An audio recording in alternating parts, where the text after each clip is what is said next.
Bonjour à tous et bienvenue à ce webinaire qui traitera pour les 30 prochaines minutes de la dématérialisation des contrats. Je suis Christopher Vandorme, consultant projet et développement au sein de la société Hello Digital Office France. En quelques mots, donc Hello est une société allemande qui édite une suite de logiciels que l'on peut qualifier ECM, Enterprise Content Management, ou encore GED pour gestion électronique de documents pour simplifier.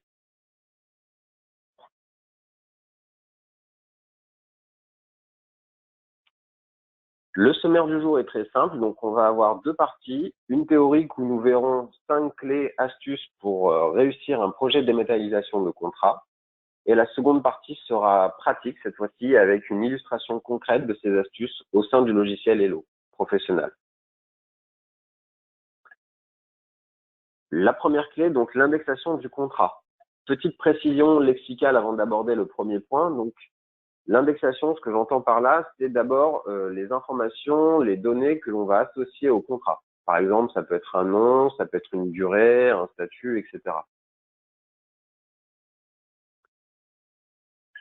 La gestion de contrat est le processus par lequel une organisation gère chacune des étapes de la vie d'un contrat, depuis sa rédaction jusqu'à son expiration.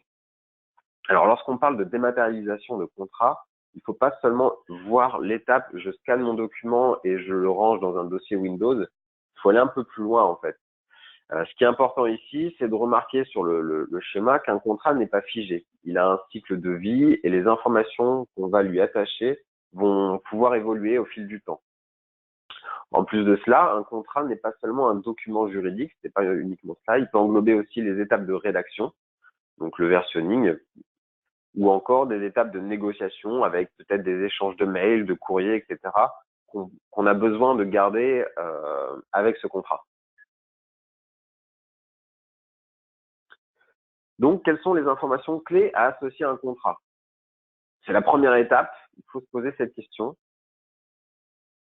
et il faut les identifier. Pour cela, le but de cela, en fait, va être de pouvoir aussi utiliser ces données pour automatiser d'autres tâches par la suite, comme par exemple générer des fichiers Word qui seront déjà complétés avec les informations ou encore être alerté pour des délais de résiliation ou de reconduction. On va avoir des informations de type général, donc avec le nom, la catégorie, le type, ça peut être entrant, sortant. On va avoir des données qui sont liées aux échéances, donc ça va être la durée du contrat, est-ce que c'est une reconduction automatique ou non, pour combien de temps va durer cette reconduction, quels sont les délais de résiliation, etc. Avec qui je passe ce contrat, le partenaire donc contractuel, la société, le contact aussi. Il faut très bien avoir des données telles que le nom, prénom, l'adresse mail ou encore le numéro de téléphone. Et enfin, des informations de paiement, comme par exemple quels sont les montants fixes au début du contrat, quels sont les montants mensuels, annuels, etc. Donc, avec leur fréquence et leur durée sur le temps, pour pouvoir justement, à la fin, avoir des informations sur les sorties et la gestion du cash flow. Pardon. Comment ça se concrétise? Tout simplement, ça se traduit par un formulaire de départ pour créer notre contrat. Et une fois renseigné, on viendra y ajouter les différentes pièces qu'il constitue. La deuxième clé pour réussir son projet de dématérialisation de contrat, c'est d'utiliser un référentiel. Partons d'un constat, 75% des entreprises utilisent des contrats types. Ça signifie donc que 3 entreprises sur 4 utilisent des modèles de contrat et pour la plupart, ces modèles sont réutilisés de manière récurrente. Que peut alors apporter une GED ici? Le premier point, ça va être de rassembler les différents modèles. Si on utilise une GED, les modèles seront centralisés et surtout, ils seront à jour pour l'ensemble de la société. On va aussi éviter les erreurs de copier-coller grâce à l'indexation, parce que pour prendre exemple sur la suite Hello, il est possible de faire venir en fait de l'autocomplétion sur les documents modèles en fonction des informations qu'on aura renseignées lors de la création du contrat. Et bien sûr, tout cela nous fait gagner en efficacité. Troisième clé, le processus de validation. Partons d'un nouveau constat. Donc 50% des entreprises n'associent pas leur service juridique lors de la négociation du contrat. Que va pouvoir apporter une GED? La possibilité d'effectuer des workshops de validation qui peuvent impliquer donc effectivement le service juridique, mais pas seulement, et également donc la possibilité de gérer différents états du contrat, puisqu'on l'avait dit au tout début, un contrat n'est pas figé, il a un cycle de vie et donc il va être amené à évoluer dans le temps. La notion de workflow est un vrai plus par rapport à un rangement simple dans Windows, puisque là, le contrat va pouvoir circuler au sein de la société pour être revu, complété ou encore validé. Dans la suite Office, on peut le voir ici sur le petit dessin en bas à droite, Hello Office. Donc, on va avoir un panel de fonctions qui est prévu pour faire évoluer ces états. Également, donc, autre élément concernant cette gestion de processus, un contrat dématérialisé est à concevoir en fait comme une pochette. On va avoir une arborescence qui va être automatiquement générée dans laquelle on va pouvoir venir ajouter des documents.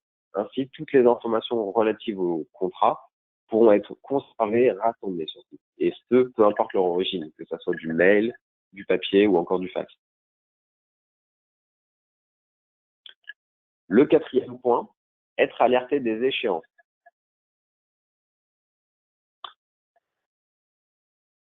Car 40% des entreprises ne connaissent pas la date d'échéance de leur contrat. Alors évidemment, cette notion est à prendre avec des pincettes. La plupart du temps, l'information est quand même renseignée quelque part, peut-être dans un fichier Excel par exemple. Mais ici, si personne ne fait la démarche d'y prêter attention et de vérifier cette information, elle ne viendra pas elle-même à l'utilisateur. Que peut apporter une GED pour cette problématique? On va pouvoir générer des alertes automatiques à la période désirée et pouvoir relancer donc du coup plus facilement une négociation à la fin du durée du contrat ou encore faire une résiliation dans le temps.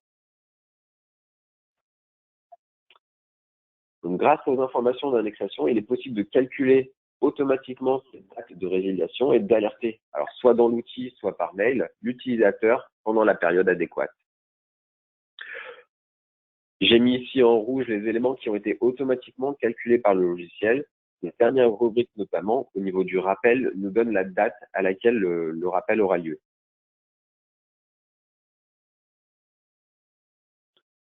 Avoir une vision d'ensemble. Alors, à partir des données d'indexation, on a la possibilité d'accéder à des tableaux de bord qui seront pré-paramétrés, sur lesquels on aura par exemple aussi différentes vues. Alors là, j'ai choisi de mettre en avant celle qui montre les échéances, mais on peut avoir aussi une vue par tableau qui met en avant toutes les données qu'on aura saisies lors de l'indexation. On a la possibilité de faire des filtres aussi et de modifier le classement. Alors on peut le voir en haut, en fait, on a les différents états du contrat et en cliquant sur ces différentes petites briques, on va pouvoir soit les prendre en compte, soit les masquer, ce qui permet de filtrer la liste qui se trouve en dessous. Et enfin, on a aussi la possibilité de faire un tableau de bord pour des sous-ensembles. Ça peut être très bien séparé par catégorie. Par exemple, tous les contrats qui concernent uniquement l'informatique sont rassemblés dans un tableau de bord spécifique. Et puis, toutes celles qui concernent d'autres catégories peuvent être dans un autre tableau de bord. Ce qui nous permet d'avoir des vues globales et aussi filtrées par rapport à certaines informations.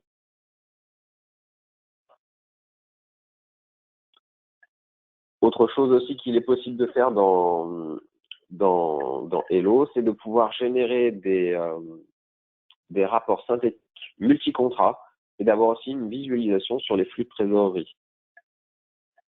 Tout simplement, en cliquant sur un seul bouton, on va générer ce rapport Excel. On va pouvoir ensuite travailler, modifier s'il y a besoin pour avoir cette vision. Passons directement à la démonstration. Alors, pour cela, donc, je vais m'appuyer sur le logiciel Hello Professionnel 11.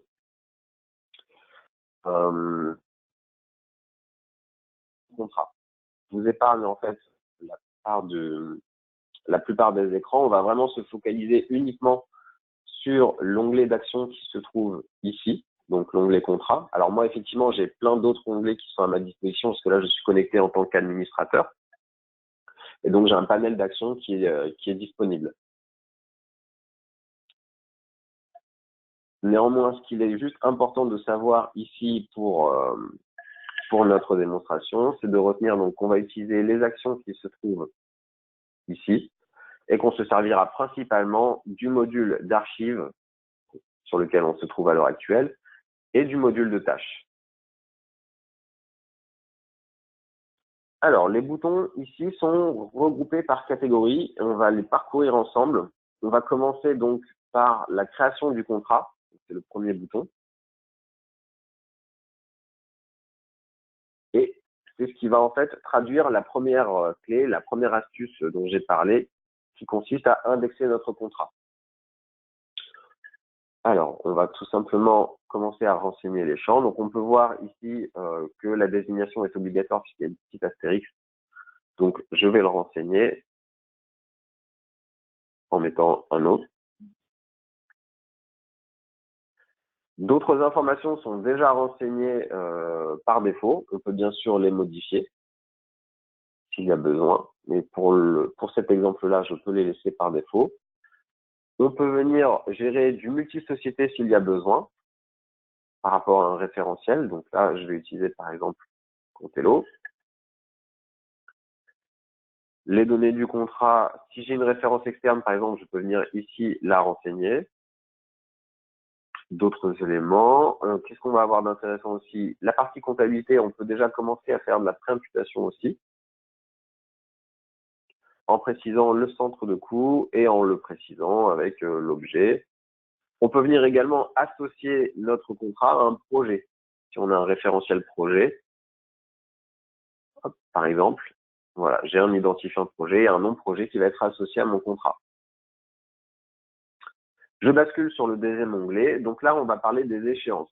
Donc on l'avait vu ensemble, c'était donc le quatrième point, le calcul automatique des dates pour pouvoir être alerté au niveau de la fin des échéances. Alors, on va dire que le contrat a débuté le 1er septembre, qu'il a pour une durée de 2 ans, qui peut être prolongé à nouveau 2 ans. On a un mois pour résilier. Donc là, on l'a vu, je n'ai rien saisi sur la date limite de résiliation, elle s'est calculée automatiquement. Pareil, je vais indiquer que je souhaite être rappelé 2 semaines avant la fin pour pouvoir prendre mes dispositions. Donc voilà, là, je fais le calcul et donc 2 semaines avant cette date de résiliation, j'aurai un rappel qui m'indiquera donc que j'arrive pratiquement au délai de résiliation et qu'une action est à prévoir. Je bascule sur la partie partenaire, où là, j'ai juste à saisir donc les informations telles que la société. Bien sûr, ces informations-là peuvent être associées à un référentiel en base de données. L'avantage aussi, c'est qu'on voit en bas, on a la possibilité de créer le contact. C'est-à-dire que s'il n'existe pas, on vient saisir les informations et en cochant cette case qui se trouve en bas, ça viendra automatiquement l'ajouter dans mon référentiel, qui le rendra disponible pour refaire un nouveau contrat par la suite. Je n'aurai pas à ressaisir toutes ces informations. Là, je vais utiliser un référentiel déjà existant, donc par exemple Hello Webinaire.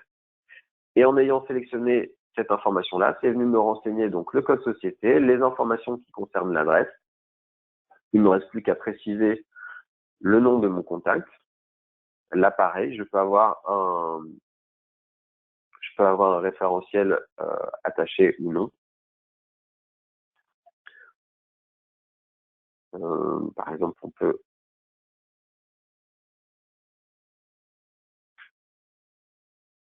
le préciser. Voilà, je ne mets pas forcément de numéro de téléphone ni d'email. Et je bascule sur le dernier onglet pour le paiement.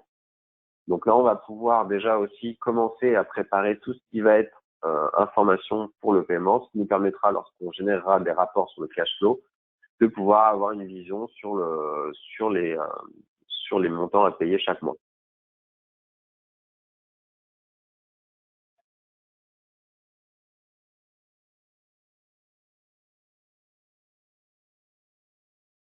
On peut avoir des frais d'initialisation à payer le 1er novembre, qui sont à payer une seule fois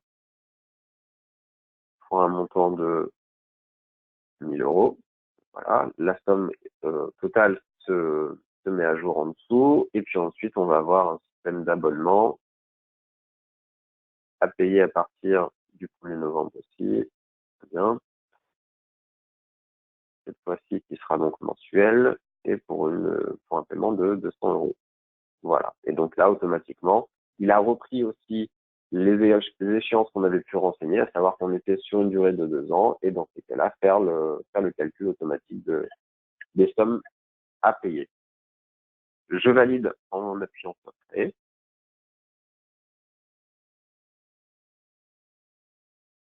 Et là, ce qu'on peut voir, donc, c'est que automatiquement, mon contrat a été généré. Donc, on retrouve dans l'arborescence un dossier qui s'appelle donc contrat webinaire comme la désignation qu'on avait pu indiquer ensemble. On retrouve au centre de mon interface donc les différentes informations qu'on a pu saisir, qui sont en fait nos données d'indexation. Et sur la partie droite, donc les différents dossiers qui ont été automatiquement créés pour ce contrat. On retrouve ici aussi nos différents dossiers.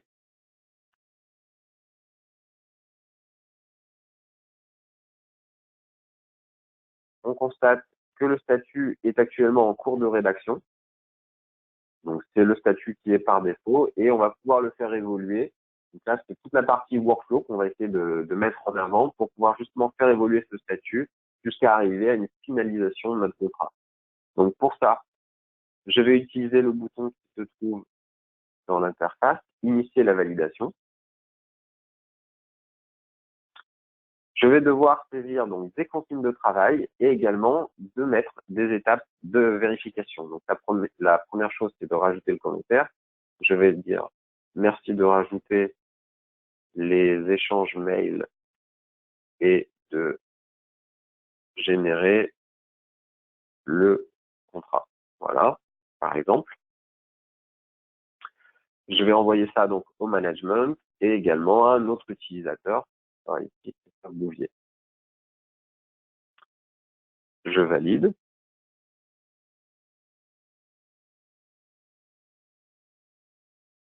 Voilà.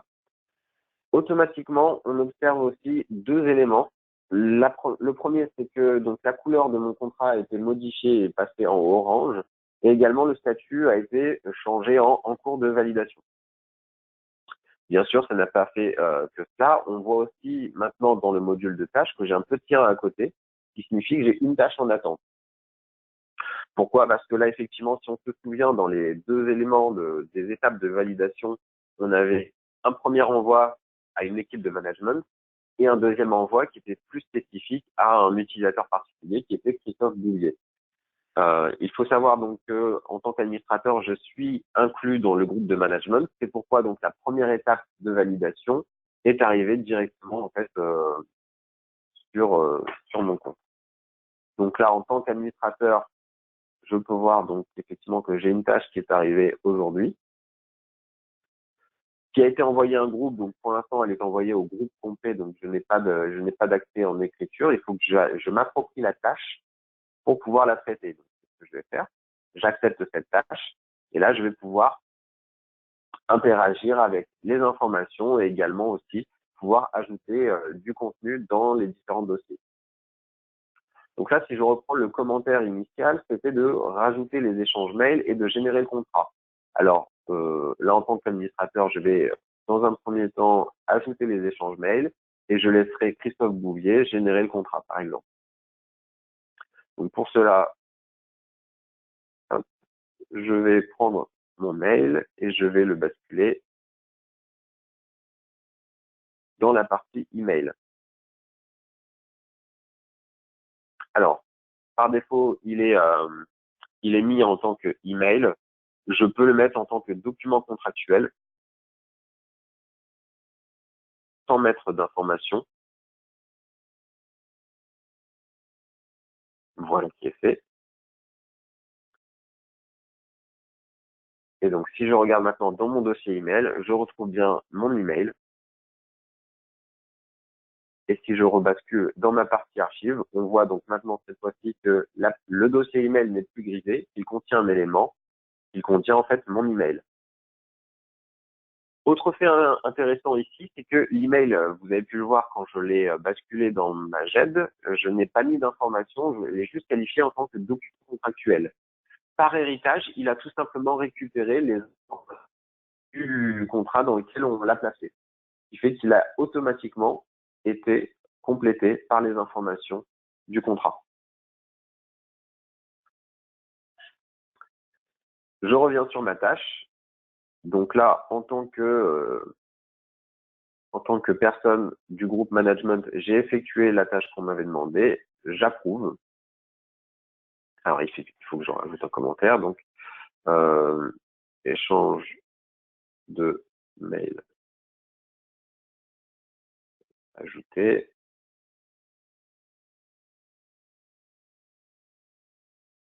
Voilà, là j'ai pu approuver puisque le champ commentaire était renseigné. On observe que la tâche a disparu et donc on est passé à l'étape suivante qui était donc d'envoyer le contrat auprès de Christophe Bouvier pour qu'il puisse rajouter le contrat. Donc pour illustrer cela, je vais me connecter avec un autre client qui est le client web. Donc là voilà, je suis connecté en tant que Christophe Bouvier sur le client web et si je mets à jour donc ma partie tâche, je retrouve ici mon contrat. Voilà, il y a quelques secondes, on retrouve donc les informations comme quoi l'administrateur a validé le contrat et qu'il a rajouté donc les échanges de mails. Très bien. Donc là, je vois mon contrat ici. Je vois également le contenu à cet endroit-là. Et bien sûr, si je bascule sur les archives, je retrouve aussi donc mon contrat webinaire à cet endroit-là avec mon email. Et je vais pouvoir aussi interagir de la même manière que tout à l'heure. Donc là, je vais tout simplement créer un document et je vais dire que je vais créer un contrat webinaire. Ce qu'il va se passer, c'est que le contrat Word qui va être généré va s'appuyer sur les données d'indexation pour venir pré-remplir les informations. Alors bien sûr, là, c'est un document à titre d'exemple. J'ai mis quelques informations en orange pour qu'on puisse voir en fait cette autocomplétion. On voit que le nom a été repris ici, qu'on a aussi la société, parce on gérait du multi-société, on avait choisi Contello, qui a été reprise ici. On voit donc également donc la société donc on avait établie en tant que partenaire qui a été repris avec son nom, l'adresse également, qui est représenté par donc Albert Einstein, c'était le contact que j'avais précisé, etc. Donc on voit ici que toutes les informations qu'on a pu préciser sont automatiquement complétées dans notre modèle, ce qui peut éviter les erreurs de copier-coller. Donc là, je referme.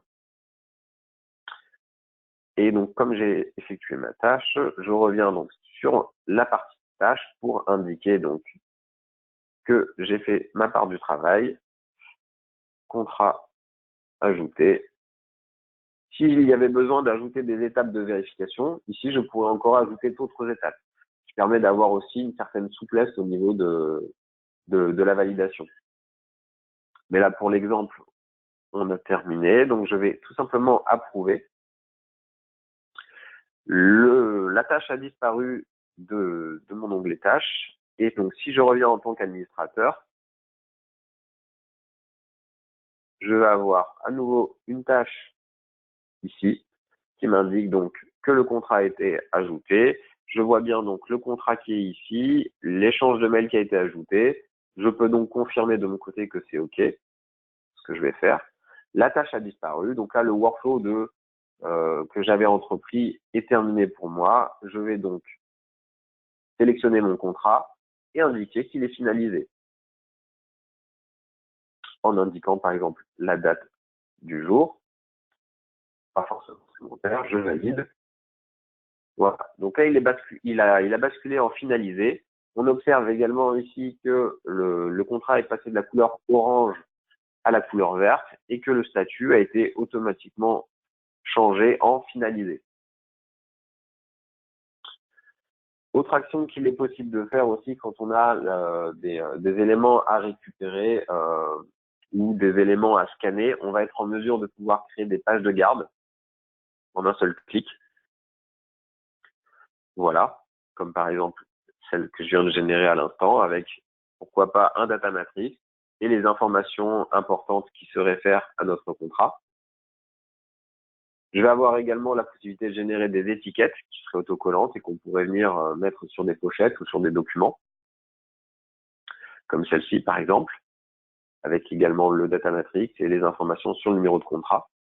Donc ça, c'est des éléments qui peuvent être intéressants quand on va avoir des contrats avec beaucoup de documentation papier, qu'on souhaite numériser ou non, mais en tout cas pour la conserver après sous forme papier, on peut très bien utiliser cette génération d'étiquettes pour gagner du temps aussi sur la partie rangement.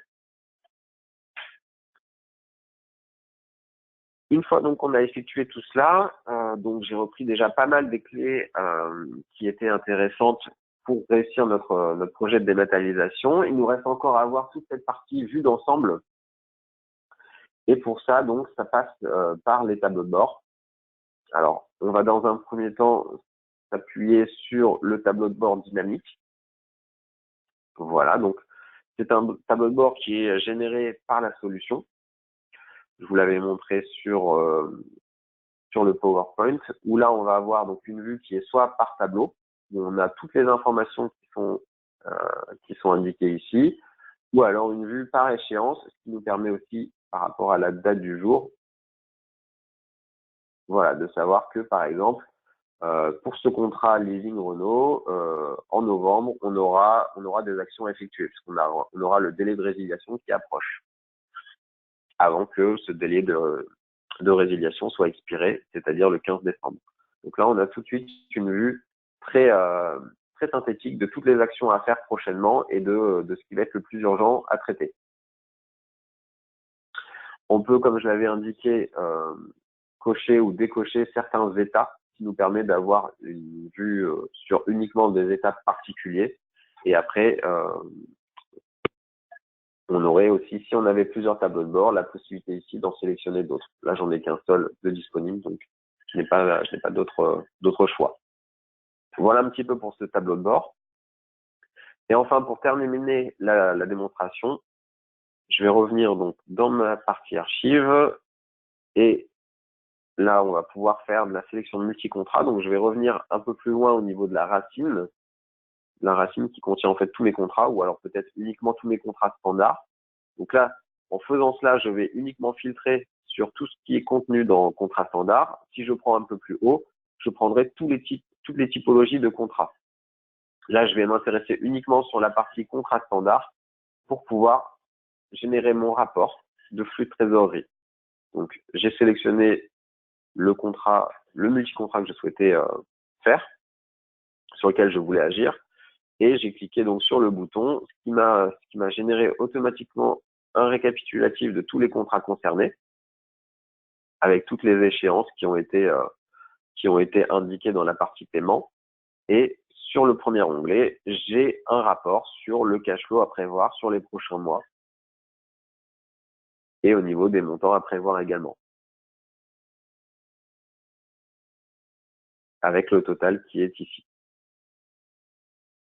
Voilà. Alors après, effectivement, ces modèles-là peuvent être modifiés en cas de besoin, ils peuvent être adaptés. L'important, c'est de toujours s'appuyer sur ces informations-là pour pouvoir, sur les informations qu'on a pu saisir au niveau de la création de notre contrat, pour pouvoir ensuite générer des rapports adéquats.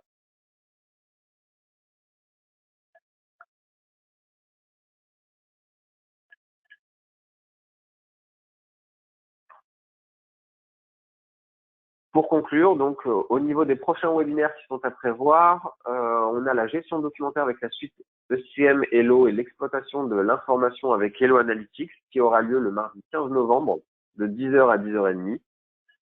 Et bien sûr, n'hésitez pas, si vous souhaitez avoir un peu plus d'informations, les prochains webinaires seront également indiqués sur notre site Hello, donc hellodigital.fr.